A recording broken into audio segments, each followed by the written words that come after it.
Hi, everyone. My name is Anna Marfo. I am the Community Engagement Coordinator for the NASPA Technology Knowledge Community, and welcome to September's SA Tech Live Chat. Our goal in establishing these chats is to provide opportunities to introduce you to proponents of technology in this work in student affairs and higher education, share some interesting ideas on how to incorporate it into your practice, and provide another more personal venue with a little bit more than 140 characters to share ideas.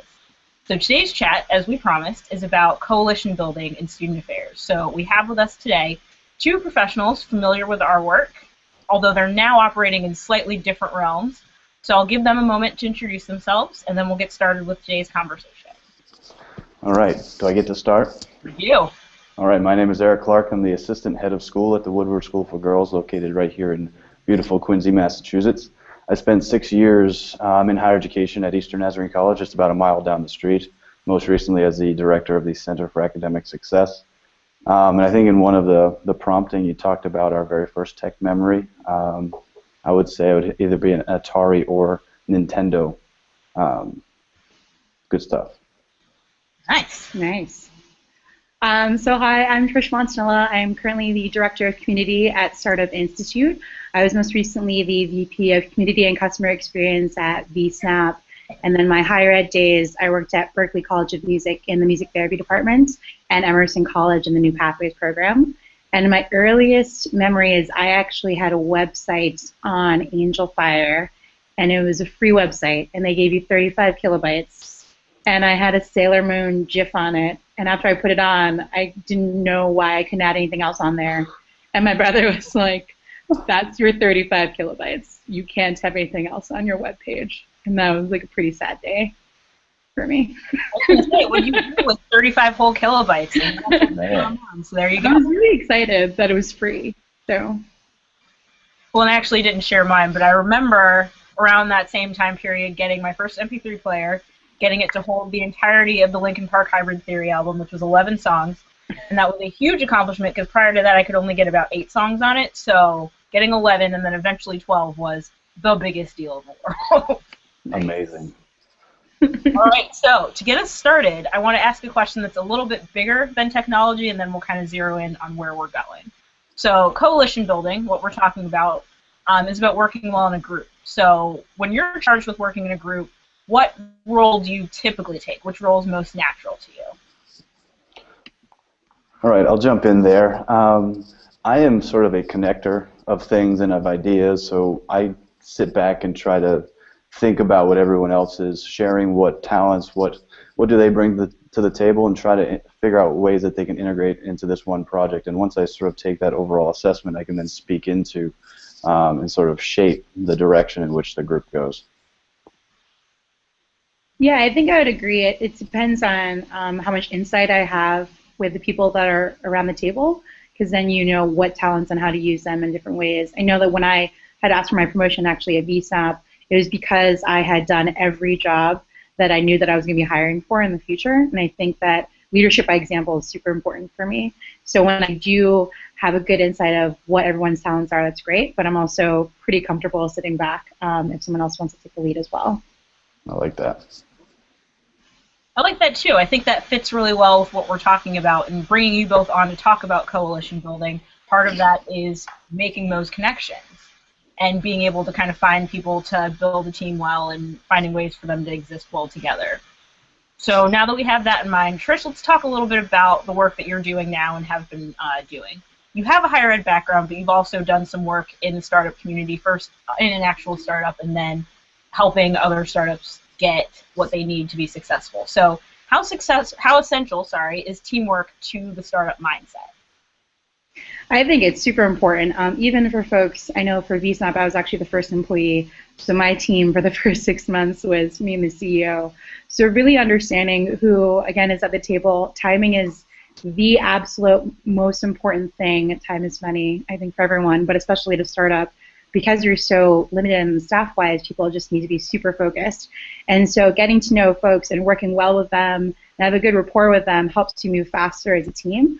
And so that was always, I think, one of the key parts. In higher ed, you know, there are people, I remember on the way out from Berkeley, I was there for over 3 years, and there are people that I'd been emailing for years that I'd never met in person. And that's not something that'll happen at a startup because everyone just sits at the table together. So having a good relationship with folks is always really great. And you may have alluded to it a little bit in that answer, but to follow up, what sorts of things do you think higher ed or student affairs could learn from the startup mindset, startup culture? Less meetings and more doing. Ooh. I think that, and maybe this is such in my experience, there's meetings to put together who sits at the table, and then there's the actual meeting, and then there are action items, and then you meet in a few months, and how did you do? What I really love about startups is it's more acceptable to fail, and as long as you fail fast and figure out what to do next and to iterate. And I think that in higher ed, you want to. We actually, when we met at the student activities conference, they sort of alluded to this, but trying things out on a smaller scale. So don't try something with the big brand of your college. Maybe do it within a department and test something with the students. And if it works, awesome. And if it doesn't, then you don't need to continue it. But if you learn early on and you're not taking so much time to plan every single thing that's going to happen, things will move quicker. And then when you see some success, you can actually show someone when you want to implement it college-wide, hey, by the way, we did this small test and it worked really well, and this is what we would love to do further. That's fantastic. So, Eric, I know you've been really vocal about the importance of creating brain trust, which in this instance, to what Trish was talking about, could be that small group that puts together a test for something or kind of tries something out before going to a larger group. So how did you kind of come to realize the value of that strategy, and what steps did you take when you built the one that you were a part of? So I was trying to be an advocate to everybody at the institution when I first started in terms of just using social media, for example, to build community engagement, enhance recruitment and retention. But I was getting a lot of looks like I had three heads. So what I needed to do instead of just preach was sit back and listen to see who was actively engaging on the platforms that I was using, and more specifically, who was using Twitter. So I knew one of my colleagues in the same building at ENC was using Twitter quite regularly, and we connected and we're talking about ways that we could utilize this as best practice. And then as we were engaging, other folks within the institution started chiming in, and it was probably Scott Levesque who sort of formalized the idea of the brain trust, where we would all come together in a face-to-face environment. But now that I've left, I've continued to see the work that he's doing, and it's now getting to the point where it's infecting the student body, and they're really taking some of these ideas and running with them in terms of using social media to build community. That's awesome. I think being comfortable with the idea that sometimes things like that might outlive us or might have to take a little bit longer to happen is something that's pretty valuable. No, go ahead. No, I was going to say the cool thing about the social media end of it is I can still engage with those students even though I'm not physically there in the building. I still have students coming to me for advising questions and for just student success. Where do I get tutoring? Who should I go to? These type of things. Mm-hmm. So while I'm not there, I can still speak into that community and have a positive impact, even though I'm somewhere else. So I think when you're building brain trust like that, a big part of getting people on your side is getting the people that are already the early adopters, so to speak, so the people that get it and the people that understand it. So how do you work with the people that maybe aren't the heavy users or either late adopters or just don't see the value of it at all? How do you combat that kind of mentality? So I look for low-hanging fruit. I look to see which of my colleagues will be most amenable to at least engaging in this type of conversation, and providing them with education on how to use this. They don't necessarily need to utilize all of my suggestions, but if they use 10% and they start seeing that there is value here in engaging with students via this particular platform, they continue to do that work, and then they eventually become your next advocate. And I'm thinking more specifically of one of my history colleagues or former history colleagues who started engaging with me and students and other faculty using social media, and now he's going to go and take it to his department and start using that venue as a way to do some more of these social media advocation, I suppose. So it's spreading. Right. Slowly, and you have to be okay with that. But if you are consistent in communicating sort of what you're doing and why you're doing it, people will see value in it, if it's working anyway. And has that brain trust or group of people, has that ever included students at any point, or how have they responded to it? I think it may include students now under a different name, but I know that my former colleagues are engaging student leaders on educating them on how to utilize these social tools or technology in general to increase community engagement. So it is now that I'm gone, students are now actively engaged in the conversation formally. Before it was informal dialogue, but nonetheless, the conversation is still happening. Good. Good. All right, so for the next question, it's going to actually involve both of you, because I know that you have worked together in some capacities on some elements of brain trust projects, so to speak. So I know that you joined forces when Trish was working at Vsnap, which is an app that originally wasn't really designed for higher education, but Eric, you kind of found a way to make it work for what it was that you needed. Mm-hmm. You both talk a little bit about that process, like finding the tool and figuring out how to use it, and then Trish, maybe on your end, talking about how to see the higher ed applications for it and finding value in each other's experiences. Most definitely. I think I first met Trish at the second annual UMass Boston Social Media Days, where she was giving a talk about this tool, and as soon as I learned about it, I knew that this was going to have extreme value in higher ed. I sort of hack it a little bit. Their primary use cases for one-to-one communication, and the volume of communication that we have in higher ed may be more than one-to-one. But I've been able to use Vsnap for recruitment, for retention, and just engaging with students about different things that are going on within the office functionality. So let me tie it back in there. Did I answer your questions? And I'm so excited about the tool. I get sidetracked every now and again. And well, pause there. I'm even using it now at the independent high school level in terms of engaging our prospective students and their families. That's awesome. Yeah, so I think on our end, it's just one of those things when you, the quick little thing of Vsnap is it's a video messaging app. They're geared towards salespeople, but because we've had a free version, or they've had a free version for so long, a lot of different folks jumped on. And for me, coming from the higher ed world, I always thought that would be a really great tool, especially on the admissions side, anything to do with parents. Just to say there's, the helicopter parents out in the universe. And I think if someone from admissions or anyone reached out and sent a Vsnap, a video message to a student or prospective student and say, hi, I'm Trish, I'm here, like the parents would see, oh, I'm not sending my student to this like faceless, nameless organization. I'm sending it to these people that are going to take care of them.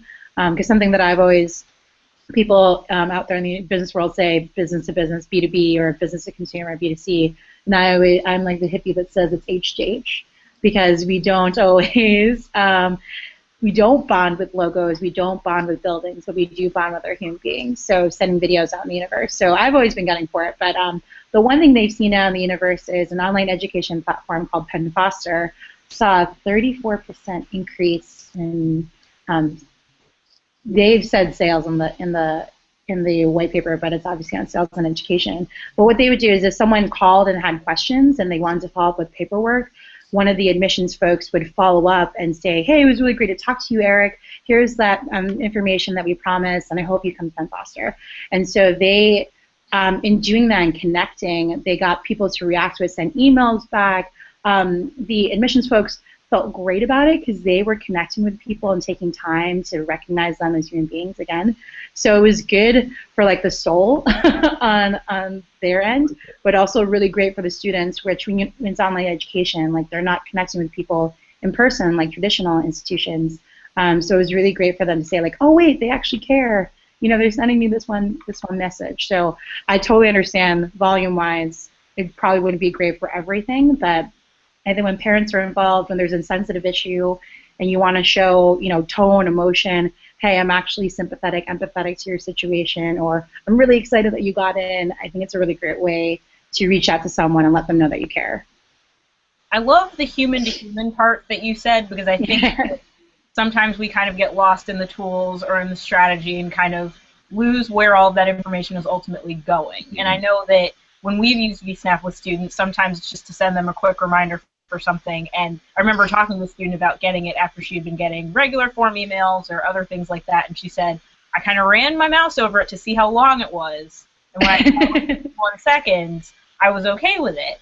And she was like, I felt like that was something that you recognized that we're busy and it was considerate of our time. And I said, well, yeah, that's really a lot of what that is for me, is not just saying like, oh, you're a vessel by which to pass information for a person who needs to get that information in a way that lets you get on with the rest of your life. I recognize you have it, so go out and live it. So I think that keeping the human piece present and all of that is really important, and I think finding apps that do that are really helpful. So what other ones have you seen? Because I know we're talking about Vsnap because we've used it, but what other apps have you kind of used or found, or applications or platforms that have that similar type of human-to-human connection, or could be potentially used for that human-to-human connection? I'll jump on board. I think, I mean, obviously I've talked about Twitter a lot, so I don't really mess with Facebook a whole lot in terms to communicating with my college students, but with Twitter and the direct message function, I would have students ask me questions about advising when it's time to withdraw, what should they do, and I can respond back with a series of questions. And for me personally, using that as a tool and letting students know that I'm there and I'm available through this platform, I think is important. And I think it comes down fundamentally, do the students or whoever you're speaking to know you're there, and do they fundamentally believe that you're there for their best interests and really care about them as humans?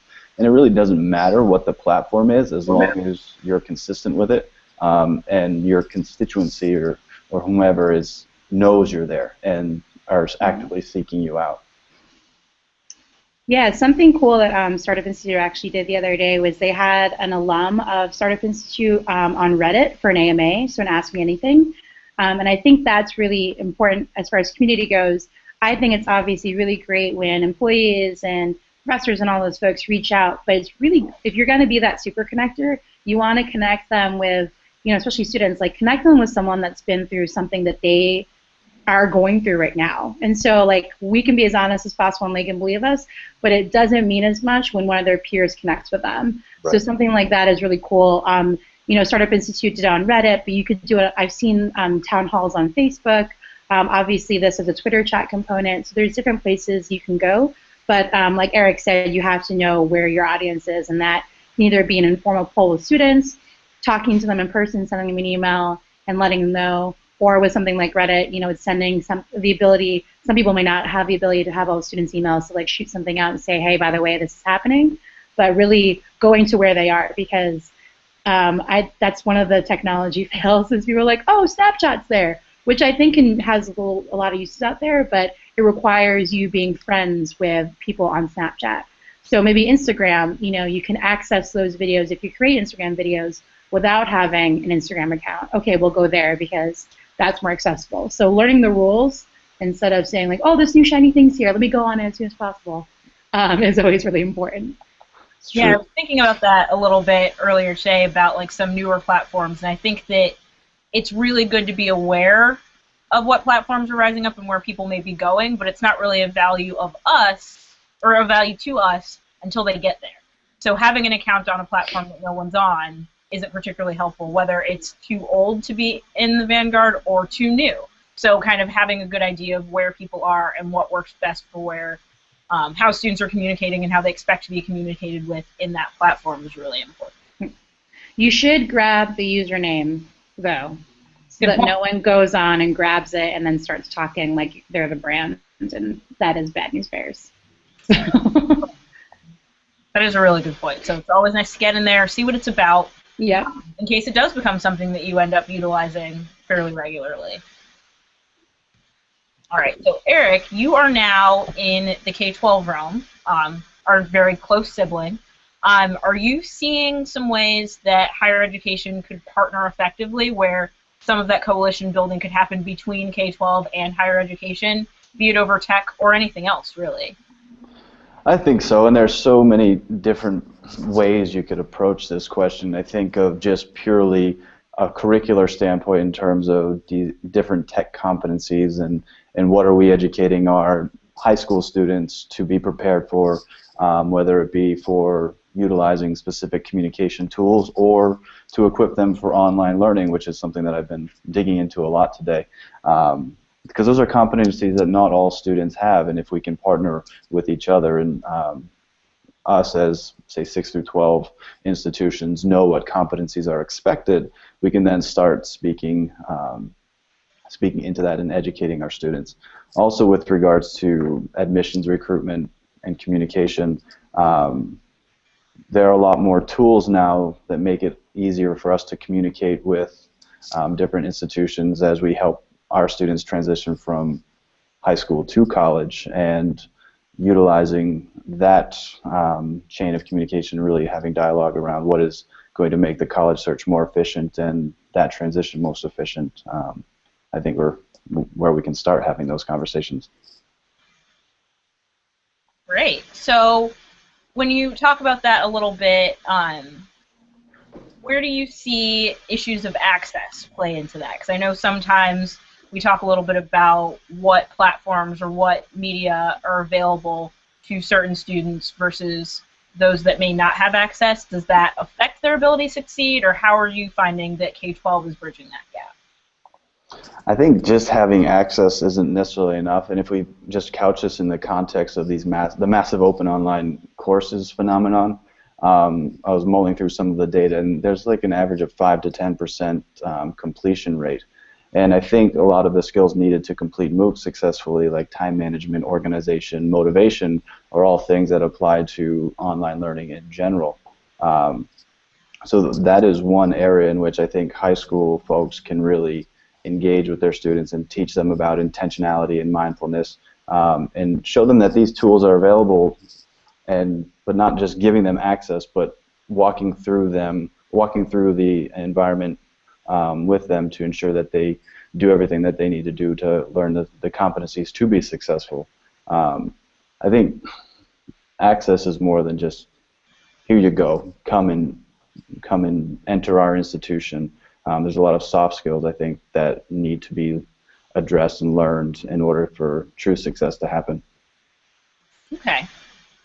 And then, Trish, I would throw the same question to you within the context that you're working. What ways could, and it's a little bit different from how we phrased it before, but in what ways could higher education partner with the startup community to make sure that those of our students who are interested in pursuing that as a field have what they need to succeed? Because, again, in many ways, it is a little bit different from how we operate.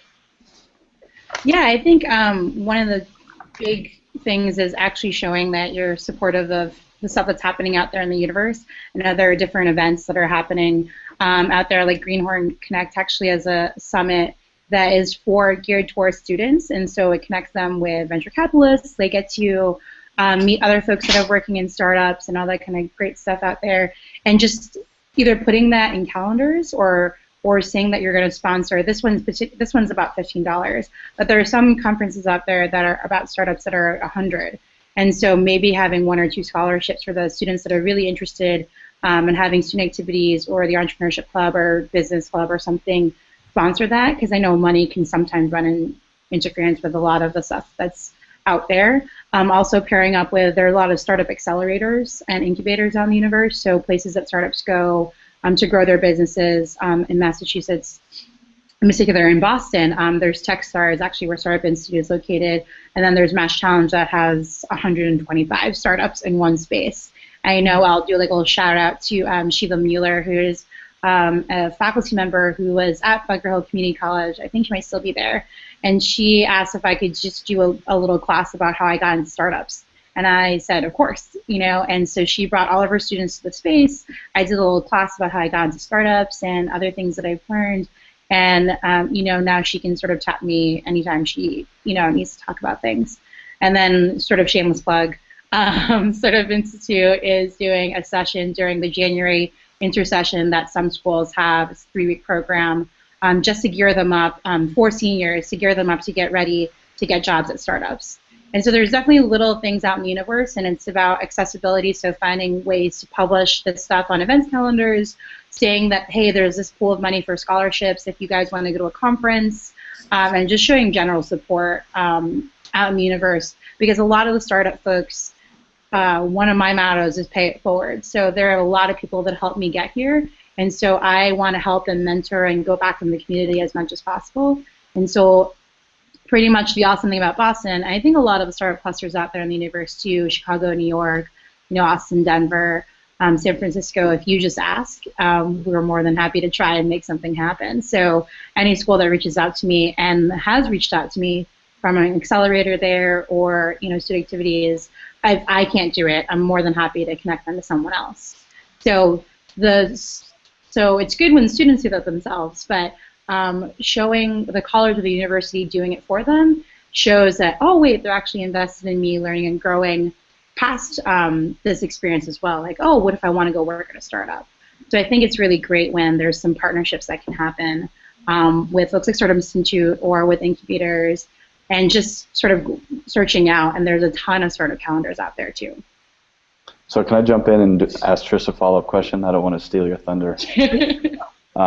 So where I work now at the Woodward School, it's an all-girls 6 through 12 school, and we have some really, really talented young ladies here, and I really want to get them involved with the startup scene and technology and whatnot. What are some ways that high school, secondary schools can support their students as they transition into, whether it be into an entrepreneurship or business technology program, or to jump right into a startup right out of high school?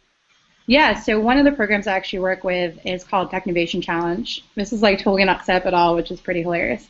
And it's a program it was initially high school girls, but they've actually opened it up to middle school girls and girls in college that basically they get paired up with a woman in tech. So I've mentored students in Boston and San Francisco, and they come up with an app. It has to be in STEM, so there's that educational component, which is really awesome. So they come up with the app name, the mentor helps them come up with the business plan, the marketing plan, and actually in the past, Google has given them Google App Inventor for free, so they can actually make a mock of the app that they want to make.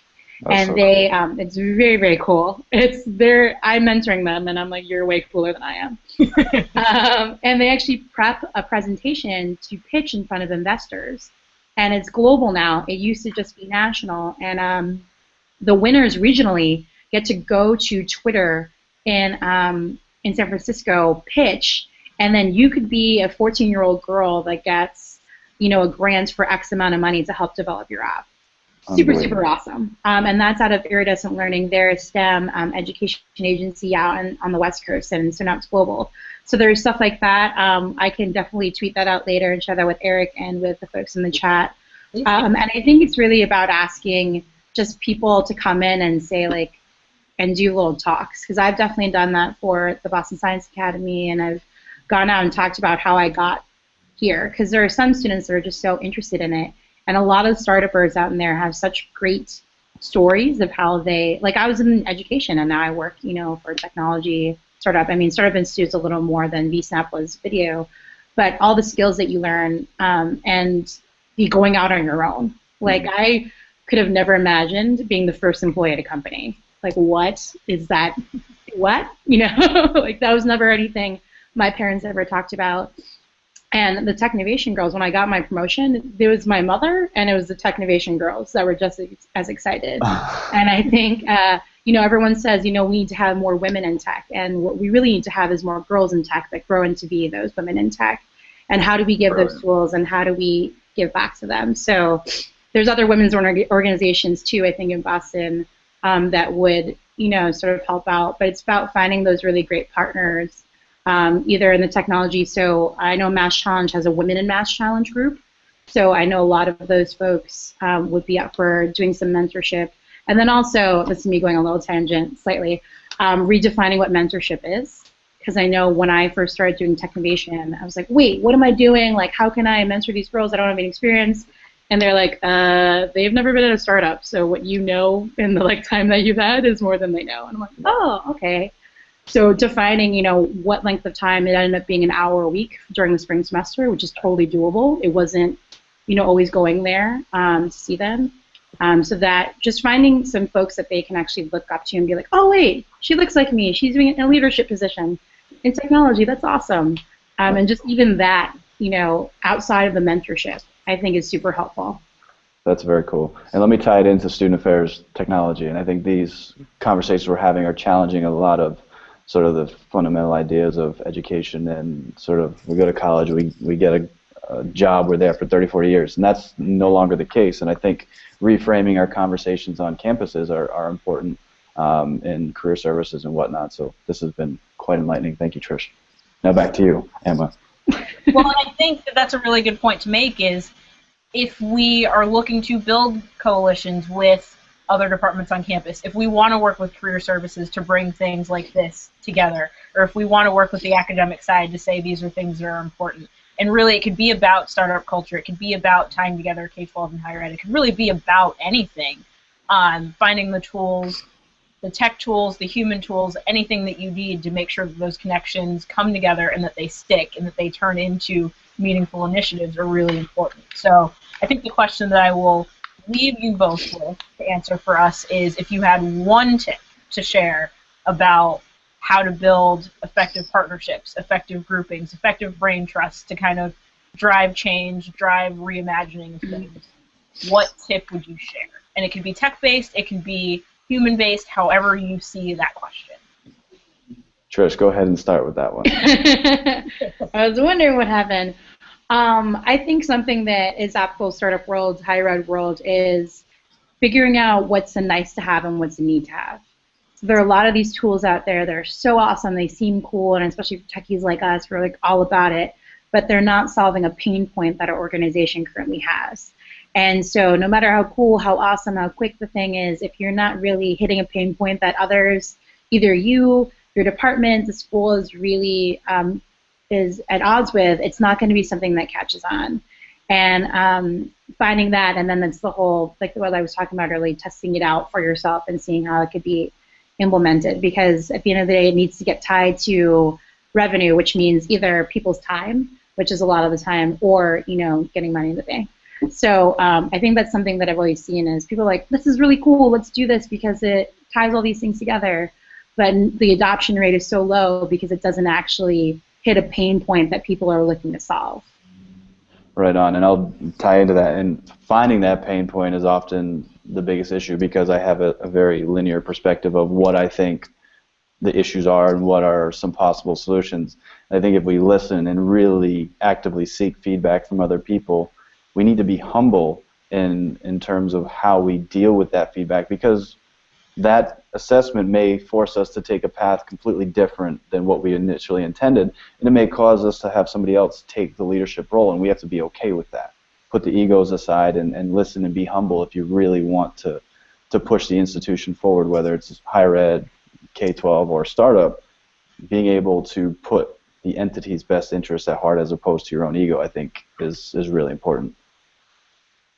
I like that. So being able to identify something useful and not just something cool or shiny or pretty, and then also being able to take the step back beyond the pursuit of something new or shiny or pretty, to know that if there's work to be done, that doesn't mean that everything's going to fail, and it's not a personal failing, it's just something that you're working towards not having to deal with anymore. So I think those are both solid tips. Awesome. Yay. Any other final points of wisdom to share with the group? You're awesome, Emma Marfo. I concur. Thank you. Thank you both so much for joining us. I'm Emma Marfo, again, Community Engagement Coordinator for NASPA Tech. So I want to thank Eric and Trish both for giving us part of their day to share their wisdom from neighboring industries, but informed by what we do to help us out and help us build coalitions within our own work. So if you have any suggestions about other topics you would like to see, other brilliant minds that we could bring in to share with us, please let us know at AmaMarfo or at NASPA_TKC. And we look forward to doing this again next month. Enjoy the rest of the day, everyone. Thank you. Thank you. Bye. See you.